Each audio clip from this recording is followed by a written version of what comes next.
बोले भगवान श्री कृष्ण की जय। गुरु नारायण भगवान की जय।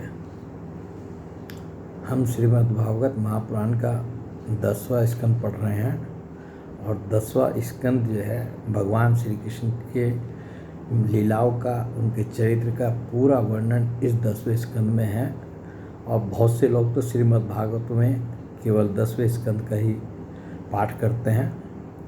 तो हम भगवान की बाल लीलाओं का वर्णन जो है शुरू से पहले अध्याय से पढ़ रहे हैं। आज हम 18वां और 19वां अध्याय पढ़ेंगे। 18वां अध्याय में प्रलंबासुर उद्धार है। यहाँ पर शुरू में हम जो है भगवान अपने मित्रों ग्वाल बालों के साथ जो लीलाएं करते थे और वृंदावन के वन में घूमकर जो उसका आनंद लेते थे, जो में बाल लीलाएँ हैं वो इतनी अच्छी हैं कि उनको पढ़ते सुनने में ही इतना आनंद आता है। और वे बाल लीलाएँ किसके, भगवान की बाल लीलाएँ हैं, तो उसी में जो है मन बहुत लगता है।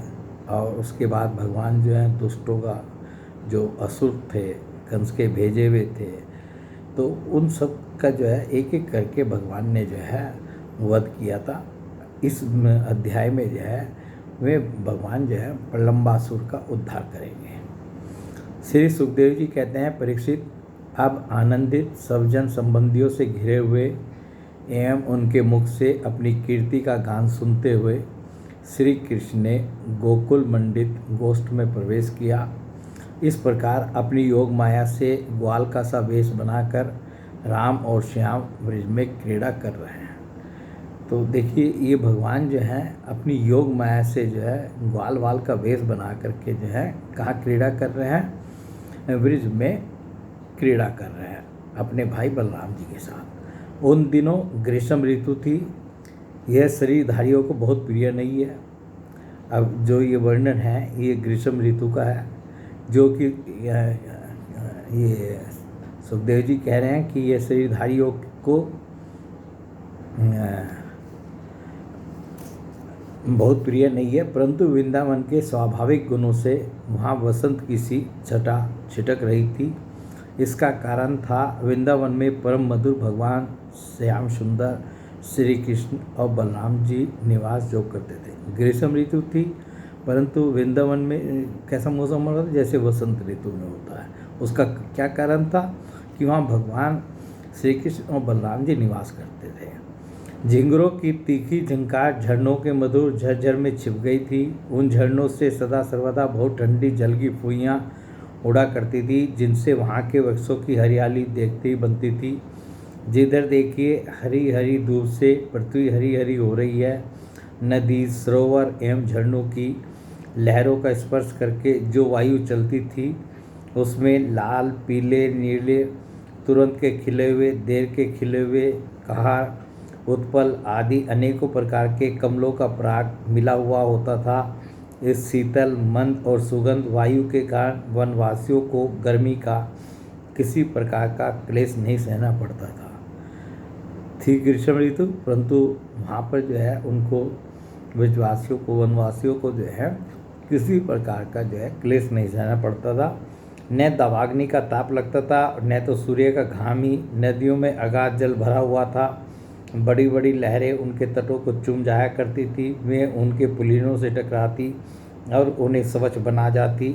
उनके कारण आसपास की भूमि गीली बनी रहती और सूर्य की अत्यंत उग्र तथा तीखी किरणें भी वहाँ की पृथ्वी और हरी भरी घास को नहीं सुखा सकती थी। चारों ओर हरियाली छा रही थी। उस वन में वृक्षों की पात फूलों से लद रही थी। जहाँ देखिए वहीं से सुंदरता फूटी पड़ती थी। कहीं रंग बिरंगे पक्षी चहक रहे हैं, तो कहीं तरह तरह के हरिण चौकड़ी भर रहे हैं, कहीं मोर कूक रहे हैं, तो कहीं भोरे गुंजा कर रहे हैं, कहीं कोयले कूक रही है, तो कहीं सारस अलग ही अपना आलाप छेड़े हुए है। ये सब वृंदावन का जो है वर्णन हो रहा है। और ये इतना सुंदर वातावरण और इतना सब क्यों है, क्योंकि वहाँ भगवान श्री कृष्ण और बलराम जी निवास करते थे। ऐसा सुंदर वन देखकर श्याम सुंदर श्री कृष्ण और गौर सुंदर बलराम जी ने उसमें विहार करने की इच्छा की। आगे आगे गौवें चली, पीछे पीछे ग्वाल बाल और बीच में अपने बड़े भाई के साथ बांसुरी बजाते हुए श्री कृष्ण। राम श्याम और ग्वाल बालों ने नव पल्लवों, मोर पंख के गुच्छों, सुंदर सुंदर पुष्पों के हारों और गेरू आदि रंगीन धातुओं से अपने को भांति भांति से सजा लिया। फिर कोई आनंद में मग्न होकर नाचने लगा, तो कोई ताल ठोककर कुश्ती लड़ने लगा और किसी किसी ने राग अलापना शुरू कर दिया। जिस समय श्री कृष्ण नाचने लगते उस समय कुछ ग्वाल बाल गाने लगते और कुछ बांसुरी तथा सिंगी बजाने लगते, कुछ हथेली से ताल देते तो कुछ वाह वाह करने लगते। इस प्रकार ये नाचते गाते जो है भगवान श्री कृष्ण नाचते तो दूसरे गाते, कुछ सिंगी बजाते, वाद्य जो उनके पास होते वो बजाते, तो सब अपना आनंद मनाते हुए चल भी रहे और अपना आनंद मनाते हुए अपनी यात्रा कर रहे हैं। परीक्षित, उस समय नट जैसे अपने नायक की प्रशंसा करते हैं वैसे ही देवता लोग ग्वाल वालों का रूप धारण करके वहाँ आते और गोप जाति में जन्म लेकर छिपे हुए बलराम और श्री कृष्ण की स्तुति करते हैं। और जो देवता लोग हैं वो जो है ग्वाल बालों का रूप धारण करके वहाँ आते और भगवान की जो है वो स्तुति करते हैं।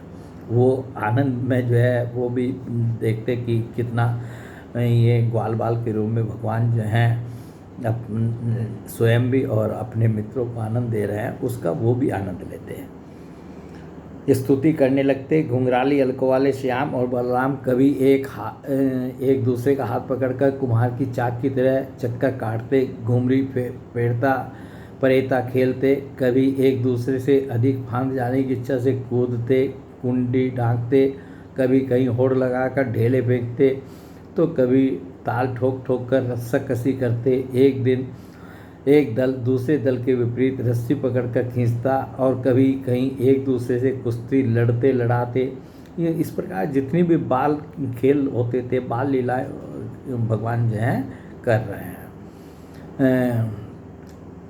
इस प्रकार तरह तरह के खेल खेलते। कहीं कहीं जब दूसरे ग्वाल बाल नाचने लगते तो श्री कृष्ण और बलराम जी गाते या बांसुरी, सिंगी आदि बजाते और महाराज कभी कभी वे वाह वाह कहकर उनकी प्रशंसा भी करने लगते। कभी एक दूसरे पर बेल, जायफल या आंवले के फल हाथ में लेकर फेंकते, कभी एक दूसरे की आंख बंद करके छिप जाते और वह पीछे से ढूंढता।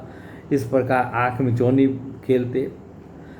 कभी एक दूसरे को छूने के लिए बहुत दूर दूर तक दौड़ते रहते और कभी पशु पक्षियों की चेष्टाओं का अनुकरण करते।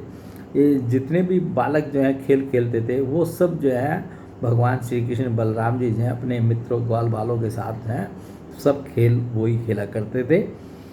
कहीं मेंढकों की तरह फुदक फुदक कर चलते तो कभी मुंह बना बनाकर एक दूसरे की हंसी उड़ाते, कहीं रस्सियों से वृक्षों पर झूला डालकर झूलते, तो कभी दो बालकों को खड़ा कराकर उनकी बाहों के बल पर ही लटकने लगते, कभी किसी राजा की नकल करने लगते।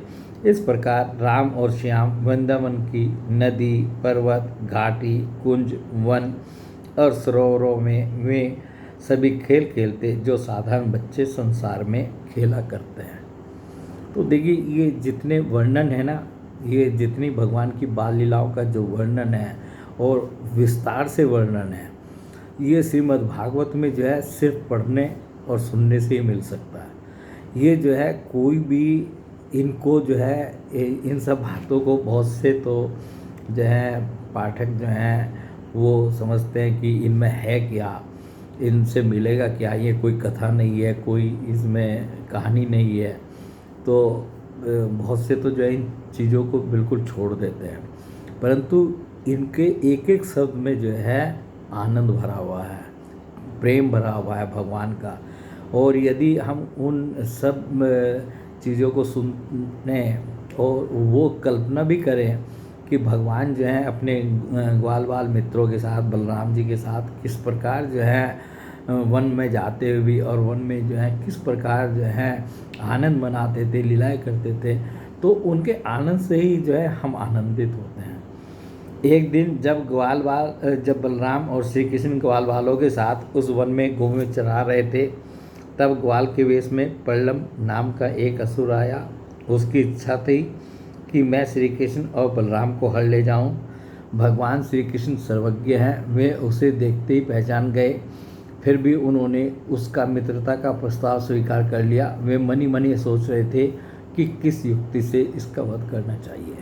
तो प्रलंब नाम का जो असुर था वो आया जिस समय भगवान ये खेल खेल रहे थे सब। तो भगवान तो सर्वज्ञ है, सब कुछ जानते हैं। तो उन्होंने कहा कि ठीक है, आ गया तू, अब जब तुम्हारा भी इलाज होगा। तो अब भगवान ने युक्ति भी सोच ली कि किस तरह से जो है इसका कल्याण करूँगा। ग्वाल वालों में सबसे बड़े खिलाड़ी खेलों के आचार्य श्री कृष्ण ही थे। उन्होंने सब ग्वाल वालों को बुलाकर कहा, मेरे प्यारे मित्रों, आज हम लोग अपने को उचित रीति से 2 दलों में बांट लें और फिर आनंद से खेलें। अक्सर जो है ये होता है कि जब कोई खेल खेलना होता है बच्चों को, 2 दल बन जाते हैं। भाई एक दल का नया की है, एक दल का नया की है, और चाहे वो कुश्ती हो चाहे कुछ हो, 2 दल बना करके वो खेल खेलते हैं कि भाई ये दल जीत गया, ये दल हार गया। तो उस खेल में ग्वाल बालों ने बलराम और श्री कृष्ण को नायक बनाया। एक दल के नायक बन गए भगवान श्री कृष्ण और दूसरे दल के नायक बन गए बलराम जी। कुछ श्री कृष्ण के साथी बन गए और कुछ बलराम के, कुछ उनके दल में आ गए, कुछ उनके दल में आ गए। फिर उन लोगों ने तरह तरह से ऐसे बहुत से खेल खेले जिनमें एक दल के लोग दूसरे दल के लोगों को अपनी पीठ पर चढ़ाकर एक निर्दिष्ट स्थान पर ले जाते थे। जीतने वाला दल चढ़ता था और हारने वाला दल ढोता था। तो कुछ इस तरह के खेल खेले कि जो दल हारता था वो दल जो है दूसरे दल वालों को अपनी पीठ पर चढ़ा करके जो है एक जगह तक ले जाता था, वहाँ तक छोड़ता था, और जो मतलब जीतता था वो जो है चढ़ता था। इस प्रकार एक दूसरे की पीठ पर चढ़ते चढ़ाते श्री कृष्ण आदि ग्वाल बाल गौवें चराते हुए भांडीर नामक वट के पास पहुँच गए। परीक्षित एक बार बलराम जी के दल वाले श्रीदामा वृषभ आदि ग्वाल बालों ने खेल में बाजी मार ली। तब श्री कृष्ण आदि उन्हें अपनी पीठ पर चढ़ाकर ढोने लगे। तो श्री कृष्ण के दल वाले जो हार गए थे और श्री कृष्ण ने जो है बलराम जी के दल वालों को अपनी पीठ पर चढ़ाकर ढोना शुरू किया। हारे हुए श्री कृष्ण ने श्रीदामा को अपनी पीठ पर चढ़ाया, भद्रसेन ने वृषभ को और प्रलंब ने बलराम जी को। जो ये प्रलंब था इसने जो है इसकी पीठ पर कौन चढ़े? बलराम जी चढ़े। ये श्री कृष्ण जी के जो है दल में था, और जो है जब इनका भगवान श्री कृष्ण का दल हार गया तो बलराम जी के दल वाले जो है इनके दल वालों के पीठ पे चढ़े। तो प्रलंब ने जो है जानबूझ करके बलराम जी को अपनी पीठ पर चढ़ाया, और उसका उद्देश्य क्या था? दानव पुंगव प्रलंब ने देखा कि श्री कृष्ण तो बड़े बलवान है, उन्हें मैं नहीं हरा सकूँगा, अतः वह उन्हीं के पक्ष में हो गया, उन्हीं के दल में शामिल हो गया था और बलराम जी को लेकर फुर्ती से भाग चला। और वो जो है बलराम जी उनके उसके ऊपर बैठे थे, उनको लेकर वो बहुत तेज़ी से जो है दौड़ चला और पीठ पर से उतारने के लिए जो स्थान नियत था उससे आगे निकल गया। और उनका एक स्थान नियत था कि यहाँ तक जो है दौड़ेंगे और यहाँ पर जा कर के उतर जाएंगे, परंतु वो उससे भी उस नियत स्थान से भी आगे भाग चला। बलराम जी बड़े भारी पर्वत के समान बोझ वाले थे, उनको लेकर प्रलंबासुर दूर तक न जा सका। उसकी चाल रुक गई। तब उसने अपना स्वाभाविक दैत्य रूप धारण कर लिया। उसके काले शरीर पर सोने के गहने चमक रहे थे और गौर सुंदर बलराम जी को धारण करने के कारण उसकी ऐसी शोभा हो रही थी मानो बिजली से युक्त काला बादल चंद्रमा को धारण किए हुए हो। अब प्रलंबासुर जो है भगवान ये बलराम जी जो है मतलब शेष नाग हैं, शेष जी हैं जिनके ऊपर पूरी पृथ्वी का भार रुका हुआ है। तो बलराम जी जो है भारी हो गए और वो प्रलंबासुर जो है उसकी हिम्मत ने जवाब दे दिया। तो बाद में क्या हुआ, वो जो है जब इतने भारी बलराम जी को आगे नहीं ले जा सका तो जो उसका दैत्य रूप था उसने अपना वो असली रूप प्रकट कर दिया, काला ब्राउन दैत्य जो है। और बलराम जी जो है बहुत सुंदर गौरवर्ण थे। तो उसकी आंखें आग की तरह धधक रही थी, दाढ़ें मोहों तक पहुंची हुई बड़ी भयावनी थी। उसके लाल लाल बाल इस तरह बिखर रहे थे मानो आग की लपटें उठ रही हों। उसके हाथ और पाँव में कड़े, सिर पर मुकुट और कानों में कुंडल थे। उनकी कांति से वह बड़ा अद्भुत लग रहा था। उस भयानक दैत्य को बड़े वेग से आकाश में जाते देख पहले तो बलराम जी कुछ घबरा से गए, परंतु दूसरे ही क्षण में अपने स्वरूप की याद आते ही उनका भय जाता रहा। बलराम जी ने देखा कि जैसे चोर किसी का धन चुरा कर ले जाए, वैसे ही यह शत्रु मुझे चुराकर आकाश मार्ग से लिए जा रहा है। उस समय जैसे इंद्र ने पर्वतों पर वज्र चलाया था, वैसे ही उन्होंने क्रोध करके उसके सिर पर एक घूंसा कसकर जमाया। और वो जो है भगवान, वो बलराम जी को लेकर जो है वो जब दौड़ा और आकाश की तरफ उड़ने लगा, तो बलराम जी जो है थोड़ा पहले घबराए, परंतु उनको अपने स्वरूप का ध्यान आया कि मैं हूँ कौन, बलराम जी हैं कौन। जब उनको इस बात का ध्यान आया तो वो उनका डर वर सब जाता रहा और उन्होंने जो है उसको कस कर गए जो है घूंसा जमाया। घूंसा लगना था कि उसका सिर चूर चूर हो गया। वह मुंह से खून उगलने लगा, चेतना जाती रही और बड़ा भयंकर शब्द करता हुआ इंद्र के द्वारा वज्र से मारे हुए पर्वत के समान वह उसी समय प्राणहीन होकर पृथ्वी पर गिर पड़ा। प्राण निकल गए और पृथ्वी पर वो गिर पड़ा। बलराम जी परम बलशाली थे। जब ग्वाल वालों ने देखा कि उन्होंने प्रलंबासुर को मार डाला, तब उनके आश्चर्य की सीमा न रही। वे बार बार वाह वाह करने लगे। ग्वाल वालों का चित्त प्रेम से विवल हो गया। वे उनके लिए शुभ कामनाओं की वर्षा करने लगे और मानव मरकर लौट आए हों इस भाव से आलिंगन करके प्रशंसा करने लगे। वस्तुतः बलराम जी इसके योग्य ही थे। प्रलंबासुर मूर्तिमान पाप था, उसकी मृत्यु से देवताओं को बड़ा सुख मिला। वे बलराम जी पर फूल बरसाने लगे और बहुत अच्छा किया, बहुत अच्छा किया, इस प्रकार कहकर उनकी प्रशंसा करने लगे। तो ये अध्याय जो है यहीं पर जो है समाप्त हो जाता है और हम जो है 19वां अध्याय पढ़ेंगे। और यह अध्याय भी बहुत छोटा सा है। इसमें जो है गौवों और गोपों को दावानल से बचाना। भगवान श्री कृष्ण ने जो है अग्नि जो है धधक गई थी उसमें वन में, तो वहाँ पर जो है गौवें और गोप जो है फंस गए थे, तो उनको जो है उस दावानल से बचाया था। श्री सुखदेव जी कहते हैं, परीक्षित, उस समय जब ग्वाल वाल खेल कूद में लग गए, तब उनकी गौवें बेरोक टोक चरती हुई बहुत दूर निकल गई और हरी हरी घास के लोभ से एक गहन वन में घुस गई।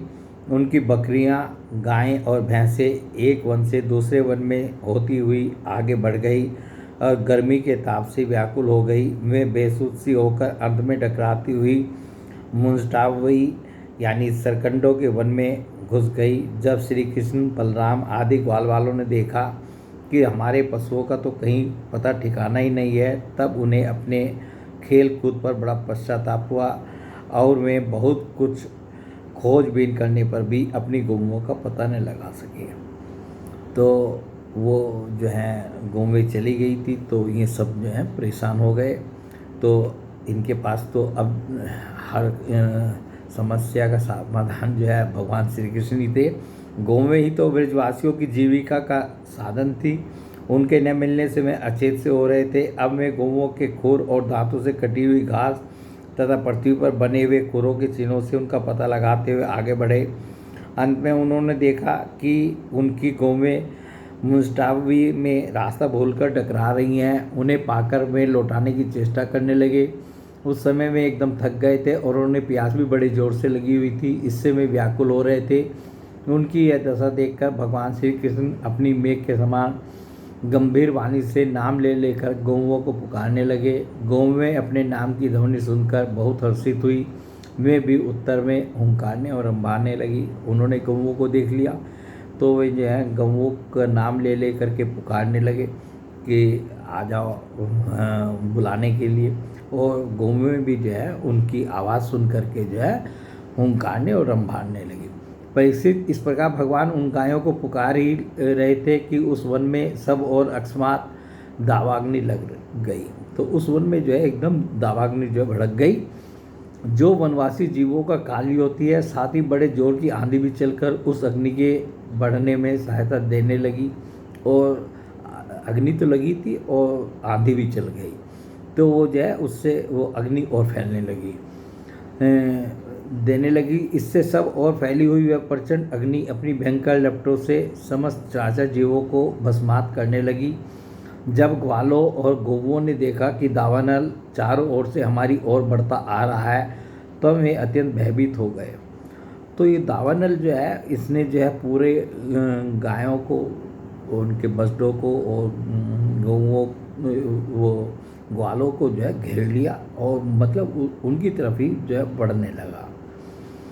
और मृत्यु के भय से डरे हुए जीव जिस प्रकार भगवान की शरण में आते हैं, वैसे ही वे श्री कृष्ण और बलराम जी के शरणागत होकर उन्हें पुकारते हुए बोले, महावीर श्री कृष्ण, प्यारे श्री कृष्ण, परम बलशाली बलराम, हम तुम्हारे शरणागत हैं। देखो, इस समय हम दावानल से जलना ही चाहते हैं, तुम दोनों हमें इससे बचाओ। श्री कृष्ण, जिनके तुम ही भाई, बंधु और सब कुछ हो, उन्हें तो किसी प्रकार का कष्ट नहीं होना चाहिए। सब धर्मों के ज्ञाता श्याम सुंदर, तुम ही हमारे एकमात्र रक्षक एवं स्वामी हो, हमें केवल तुम्हारा ही भरोसा है। तो ग्वाल बाल जो है, देखिए भगवान श्री कृष्ण को किस प्रकार मानते थे, शरणागत हुए उनके और कह रहे हैं कि तुम ही हमारे एकमात्र जो है रक्षक हो और स्वामी हो और हमें केवल तुम्हारा ही भरोसा है। यदि कोई जीव भी भगवान पर इस तरह से शरणागति भगवान की स्वीकार कर ले और भगवान पर इस तरह से भरोसा करे, तो क्या भगवान उसकी रक्षा नहीं करेंगे? अवश्य करेंगे। श्री सुखदेव जी कहते हैं, अपने सखा ग्वाल बालों के ये दीनता से भरे वचन सुनकर भगवान श्री कृष्ण ने कहा, डरो मत, अपनी आंखें बंद कर लो। भगवान ने कहा, सिर्फ तुम अपनी आंखें बंद करो। भगवान की आज्ञा सुनकर उन ग्वाल बालों ने कहा, बहुत अच्छा, और अपनी आंखें मूंद ली। तब योगेश्वर भगवान श्री कृष्ण ने उस भयंकर आग को अपने मुंह से पी लिया। तो भगवान ने जो है, जो आग दावाग्नि जो उत्पन्न हुई थी, उसको अपने मुंह से पी लिया। इसके बारे में बड़ी सुंदर सुंदर टिप्पणियाँ जो हैं श्रीमद् भागवत में दी गई हैं, इनको पढ़ सकते हैं। इसके बाद जब ग्वाल वालों ने अपनी अपनी आंखें खोलकर देखा, तब अपने को भांडीर वट के पास पाया। इस प्रकार अपने आप को और गौओं को दावानल से बचा देख वे ग्वाल बाल बहुत ही विस्मित हुए। श्री कृष्ण की इस योग सिद्धि तथा योग माया के प्रभाव को एवं दावानल से अपनी रक्षा को देखकर उन्होंने यही समझा कि श्री कृष्ण कोई देवता है। तो ये तो प्रत्यक्ष प्रमाण जो है उन्होंने अपने आंखों के सामने ही जो है भगवान की योग माया का, योग सिद्धि का जो है देखा था। तो वे बहुत आश्चर्यचकित हुए और सोचने लगे कि ये कोई देवता है, ये मनुष्य के रूप में जरूर आए हैं, मनुष्य की लीला जरूर कर रहे हैं, परंतु ये कोई देवता है, भगवान श्री कृष्ण और बलराम जी। परीक्षित, सायंकाल होने पर बलराम जी के साथ भगवान श्री कृष्ण ने गौवें लौटाई और वंशी बजाते हुए उनके पीछे पीछे व्रज की यात्रा की।